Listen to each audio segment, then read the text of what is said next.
In the third Professor Layton game, the objective is to confront the future alternate Professor Layton, who is apparently very bad, and ultimately discover why he is so bad. Our objective today is kinda similar. When this series first launched in the late 2000s, it exploded into popularity overnight. It felt like Professor Layton had become a household name, but success is not defined by sales. It is not defined by the fact that your parents are playing it. It's not even defined by a McDonald's Happy Meal toy, which is good because we didn't get that. You can tell you have done something profound 100% when someone else rises up and tries to do the same thing. Copycats, knockoffs, clones. And for this video, of the Professor Layton variety. Level 5 had come up with a winning formula that, for how unique it is, you would think it would be very difficult to replicate without it being obvious what you're doing. That hasn't stopped a bunch of teams from trying, though. And thus, everyone from Sega to Konami has attempted their own classic spin on the Professor, and today I want to take a look at some to see if they can fill the "it's totally not delayed, we swear" Professor Layton-sized hole in my heart. That's right, shovelware! Because whoever said imitation is the highest form of flattery definitely never played Doctor Who Evacuation Earth. We begin the day in licensed territory. Released exclusively in Europe, fall of 2010, Doctor Who Evacuation Earth is a game based on the classic British sci-fi series Doctor Who, and I'll give this game credit for actually getting the actors from the show to reprise their roles. Video games typically have a hard time doing that. I don't know, time defibrillating rebustle just sounds better than what I usually call it. And what's that? Well, if you press this, the TARDIS will stop being bigger on the inside than the outside and crashes in 40 seconds. Switch. See, that's even less catchy. So, Doctor Who Evacuation Earth is a game that takes place in the Lake District, where Doctor and Amy have TARDIS stolen. The goal is... Why does he look like that? Oh, God. Did they hire the Fire Emblem Shadow Dragon people? It might be important to note, I've never seen Doctor Who, so I think I'm already not as likely to get as much from this experience as others. So I decided the only way to be fair about this was to get at least one episode in, and so I did Season 5, Episode 1. Wow. And I think this series is charming, although this singular episode is all the context I have. Let's forget about that for a second, though, and the Layton clone accusation theming of this video, and just think, licensed games, and really anytime you see fictional media adapted to a different form, never seem to go well, but especially in this era, any movie, any comic book, any television show. I'm sure everyone had at least one of these games that was spit out by a company solely to capitalize on familiarity of image, but is actually kind of dog shit in terms of the game itself. Like, what is even the play premise for a game based on Wayne's World or Little Nicky or Home Improvement? Typically there isn't one, so they just do whatever's popular, become a platform, or yeah, rip off another video game. But Doctor Who, you could absolutely turn this into a great video game because the show is bendy. You can create whatever universe in whatever time, most importantly, whatever rules. Plus, this game features an original storyline, which is like the winning formula these days for the relationship between games and TV shows or movies. So with all that in mind, why is this a Professor Layton clone? Okay, so the Doctor, the 11th Doctor, Matt Smith, and his companion, Amy, end up in the Lake District, and while they leave the TARDIS to go check on their surroundings, something takes the TARDIS. Oh Jesus, what the fuck? The goal is to get the TARDIS back, but more things happen along the way. It's a whole adventure.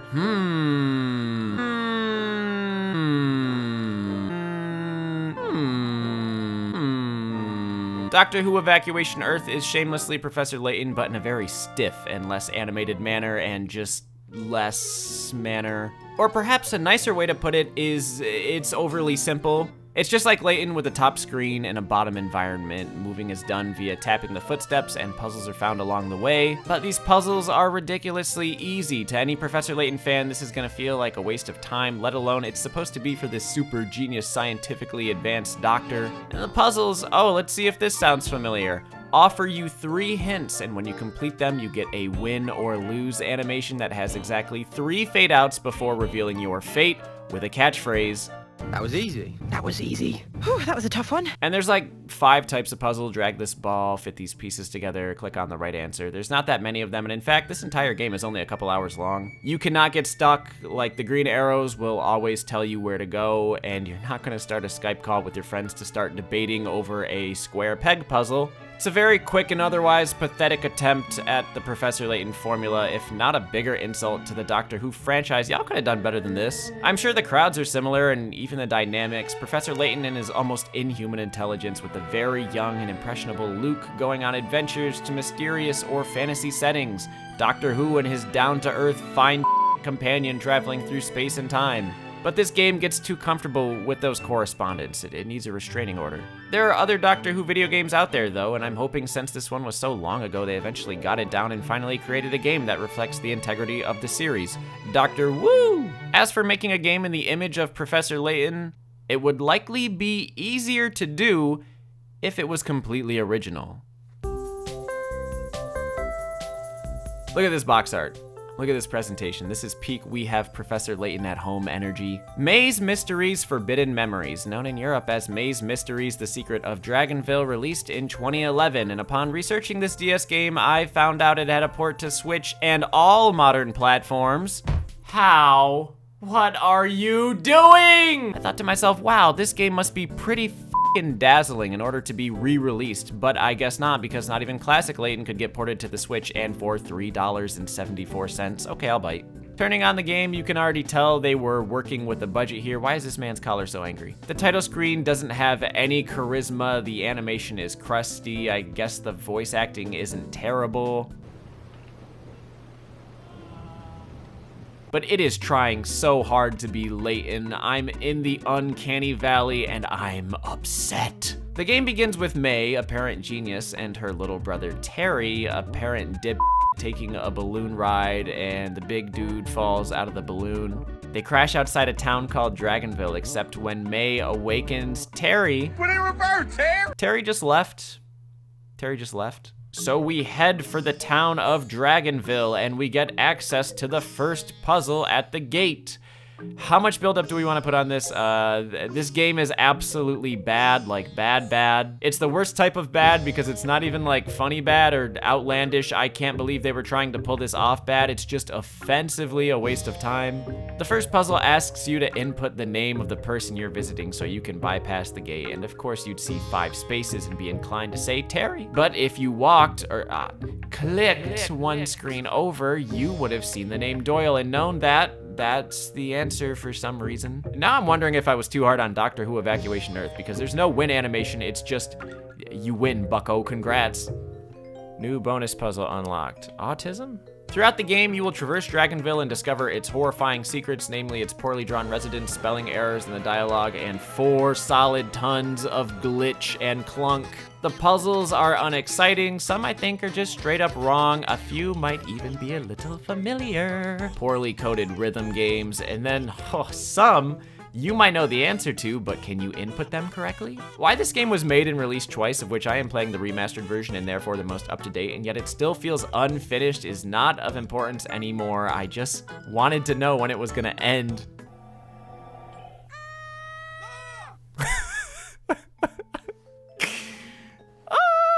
Can I be honest with you? I did not set out on this list with the goal of finishing all these games, and that goes double for this one. I put in 2 great hours. I think I saw everything I needed to, felt everything I needed to. May and Doyle and their very anticlimactic atmosphere, even though apparently there's some secret police running around. I'm sure the rest of this game is a gold mine that could be its own video, which I will never make, but I got to a particular puzzle that made me rage. I couldn't get it to work, and I actually wondered if it was designed to or if I was actually wrong, because this game is so trash.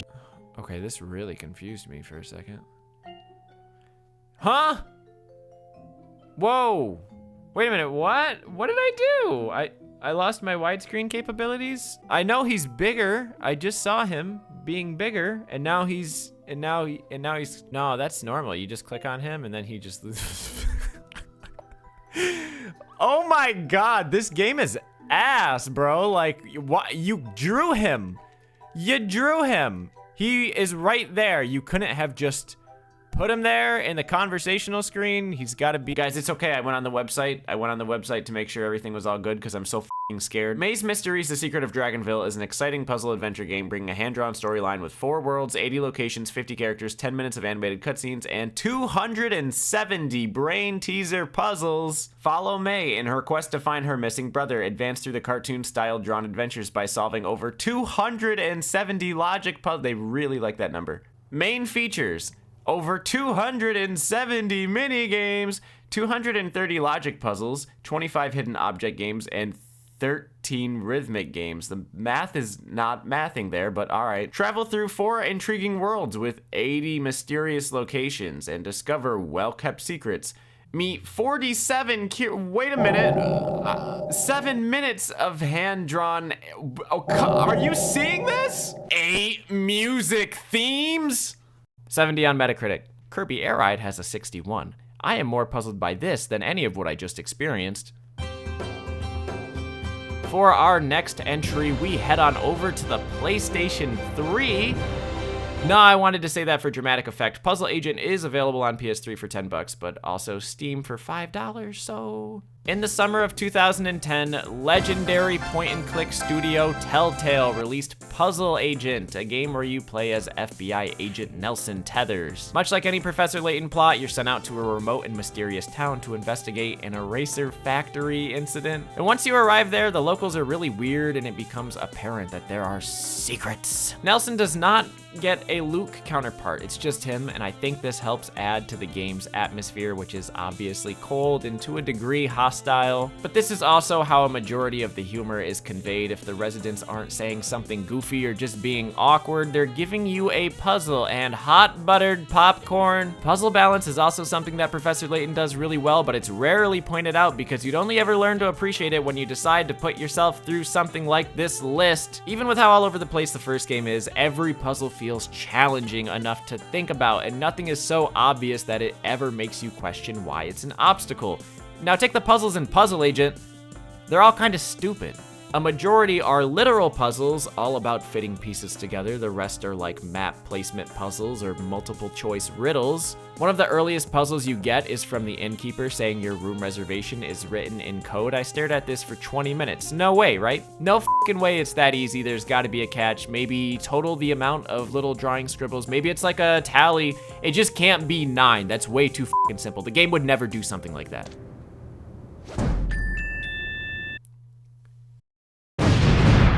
If nothing else, at least the puzzles are all related to what's going on at hand, helping put a plate of food together or fixing a snowmobile. Once you finish the puzzle, it gets submitted to HQ and you get a score in taxpayer dollars. Hey, the aesthetic is really well done. It hit a point where I thought the stylistic setup was so predictably comfortable, and then, without spoiling, some real freaky disruptions start to happen. By the end, I was pretty invested in the story, which I don't know, man. You can beat Puzzle Agent in one sitting. Check it out if you want to. There's even a sequel which you will likely want to play if you finish this game. I wouldn't say it's anything crazy, but I'd say I've enjoyed it the most of these titles so far.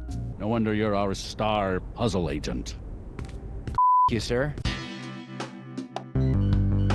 Next up is 2011's Dr. Oh god, I'm so scared. Dr. Lautrec and the Forgotten Knights, and this is one that I was vaguely aware of at the time. If you recall, the 3DS didn't really have the richest launch lineup, so when it was announced that a puzzle adventure game would be coming west in the same year of 2011, it got quite some attention. Not just because new 3DS software, but you know, the other reason. And up until playing it, I thought for the longest time that this was a Professor Layton clone because Dr. Lautrec and the Forgotten Knights sounds like a Professor Layton-ass title, and he himself looks like Professor Layton and talks like Professor Layton and solves puzzles like Professor Layton and has a relative viewpoint assistant like Professor Layton and is developed by the company most likely to pull this shit, Konami, whose developers even cite Professor Layton as a huge inspiration for the game. But no, this is not a Professor Layton clone. It could never be. It takes place in France.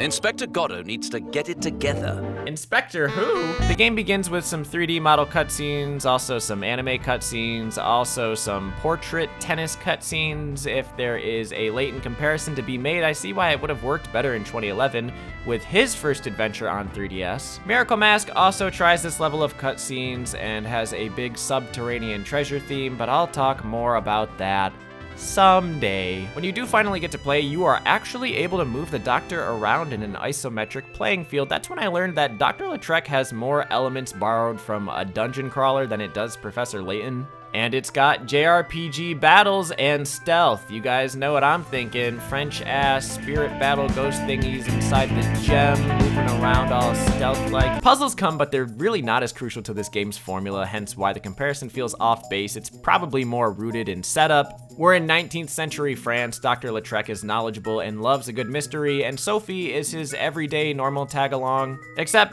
Dr. Lautrec is a fucking dick most of the time. Look at his face.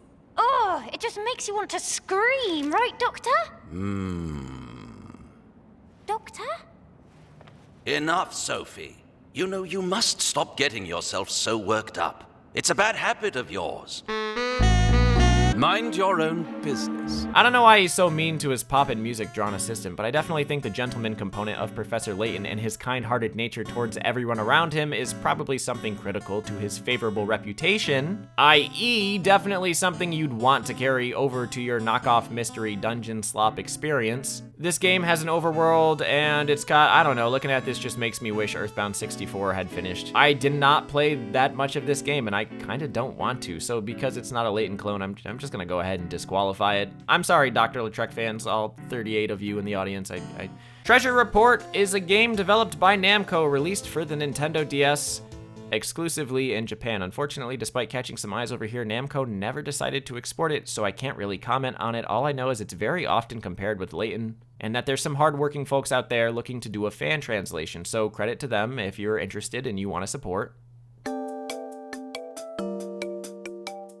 I want you to recall that the DS was the first console where the male to female ownership ratio was almost at an even 50-50, and developers became pretty aware of this, releasing what is commonly dubbed online as girl games, sorority software. And there are some excellent videos that exist to cover these girl games. This is not one of them, but I do hella love some Cooking Mama, some Nintendogs, some Style Savvy. If I get bullied hard enough, I will make a Style Savvy video, I will. All of which were predominantly marketed to and bought by females. I always thought it was kind of weird that Professor Layton took until the prequel trilogy 3 games to introduce a mainstay female when a lot of girls were in the audience. I mean, yeah, Flora was there. No, she wasn't. But Emily the Strangerous released in 2011 for the Nintendo DS, and you just know, when you look at this front cover, you just know we are in for something good. Emily the Strange. It is a highly stylized game between its art, its color palette. I believe the youth described this as a game with sauce. Points for originality, which is a lot for this type of list.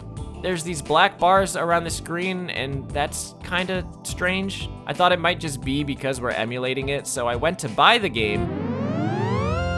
I went ahead and borrowed a copy, and it looks like that's just how the game is. Strange. In the middle of the night, a mysterious invader kidnaps Emily's 4 cats, and our goal is to get them back. I'd like to describe the playstyle as point and click, but it's more Wild World Zelda DS controls with side view, which is kind of weird. I'm sorry, strange. Not that this type of game would necessarily need good controls. Don't worry, I'll regret saying that in like 2 seconds. You interact with the environment and find puzzles. The puzzles give a hint on the top screen and a playfield on the bottom. They're numbered and they have points, and you can unlock hints using treats. There's a win animation, a lose animation, and a message for both. I'm pretty sure at this point you guys know what's on the table. But where Emily steps away from the professor is an atmosphere. Like the atmosphere in Professor Layton always has a degree of creep, or it will at least arrive there at some point, but you know what this game has? Font, splatter decals, Sonic.exe soundtrack. The music feels draining and hollow, but that's only when it plays, because there's a lot of moments of no music, which causes the few instances of it playing to closer attention, and it's strange. I swear you could put this over SMT gameplay and nobody would even question it. Like, the puzzle music though. Oh, the puzzle music is just,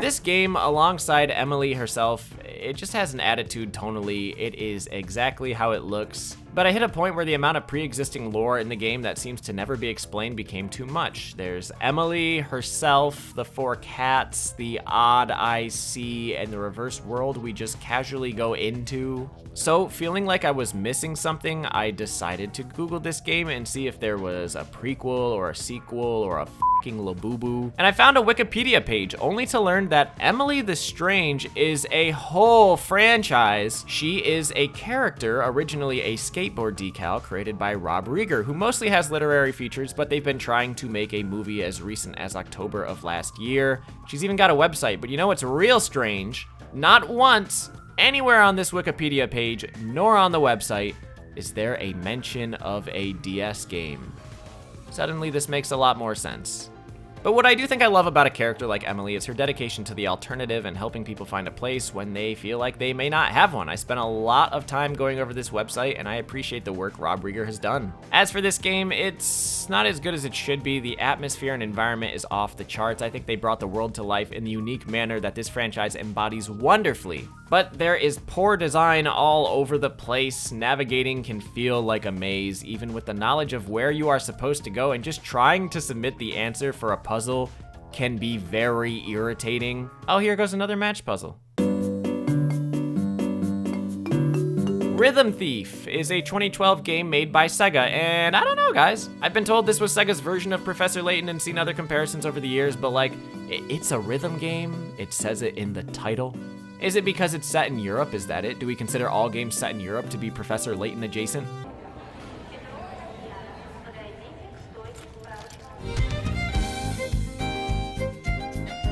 In this game, you play as Raphael, 18-year-old student by day, thief of art at night. He steals art and returns it a few days later. I don't know why he does that. If it were me, I just wouldn't do that. He's on the search for his father, and the game opens when he decides to steal a bracelet that has the same symbol as the coin his father left behind. Since this game is set in Paris, you'll go from landmark to landmark, and this particular heist has us going to the Louvre. He should steal the 3DS guide while he's at it. Once again, top screen map, bottom screen environment with the little bonus coins hidden here and there in residence. Naturally, through the story and dialogue, you will be put through puzzles, but not actually puzzles. Rhythm minigames. Okay, so I kind of see it. I mean, if you ask me, it's more Rhythm Heaven or Elite Beat Agents. Each minigame correlates with the specific scenario. You got one where you gotta sneak and hit poses like Muscle March style, and one where you fend off attackers. Some will have you slide on the touch screen. I'm not crazy about these because I feel like it's destroying my DS, but all of the gyroscope ones can go straight to hell. There's even some normal puzzles that have nothing to do with music, but somehow manage to attach a timing rhythm component, I guess for the sake of consistency. And then you have a win screen that grades you on how well you did. Obviously, a game about music is going to have a killer score, which I've discovered is available to stream, but every one of these mini games has a special song attached to it, and it really does get you in a mood.